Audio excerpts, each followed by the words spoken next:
Matapos hulihin sa range, dito sa hardening area, dinadala ang mga stags upang patibayin ang kanilang mga buto bilang paghahanda sa nalalapit na conditioning.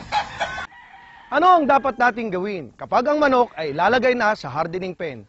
Bakit natin ito ginagawa at ano ang PLT? LGI Ambulatory Clinic Sabong Vets. Ang segment na sasagot sa mga tanong nyo, mga barkadang sabongero. Gagabay at magtuturo ng makabagong sabong technology para maging champion ang inyong panabo.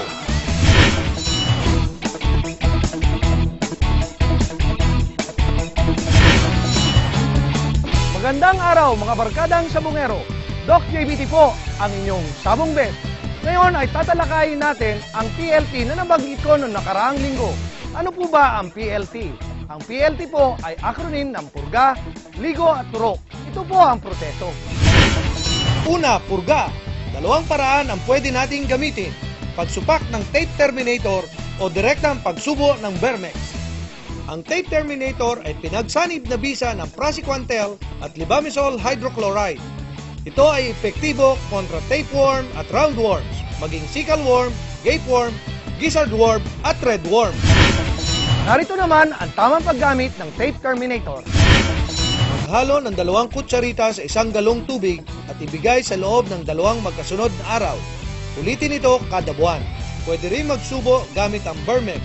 Ito ay niclosamide at libamisol na subok na mabisa sa roundworms at tapeworm. Nakaraniwang umaatake sa manok panabo. 1 kapleta kada buwan, pang maintenance. Dito naman ay 5 piso lamang kada ulo ang ating magagastos kada buwan. Ang pangalawang proseso ng PLT ay ang ligo para ma-cool down ang manok. Maglagay ng 2 galong tubig sa isang malaking timba.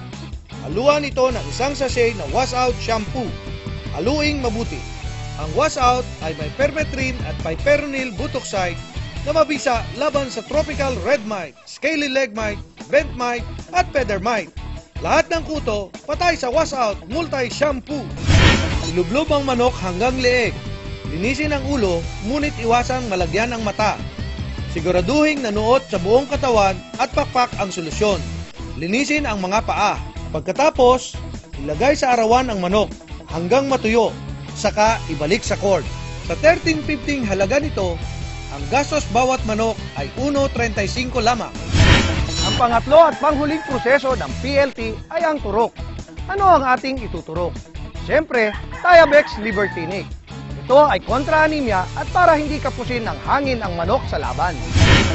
Ang Thiabex Libertinic ay may bio-iron na hematinic, liver extract at may kasamang vitamin B complex, mga sangkap na kailangan para sa tamang dami at kalidad ng red blood cells. Tuturukan po natin ang bawat manok ng 1/4 cc hanggang 1/2 cc minsan 1 buwan bago ikondisyon. Mainam po na turukan sila sa gabi para hindi ganong mainit at hindi sila stress. Lumalabas po na 3.50 hanggang 7 pesos lamang kada manok ang gastos natin dito. Dito sa hardening area ay sinisimulan nating hubugin ang mga stags bilang mandirigma. Dito ay sinasanay natin sila sa human handling. Binibigyan natin sila ng babae para tumaas ang level ng testosterone at maging silang macho.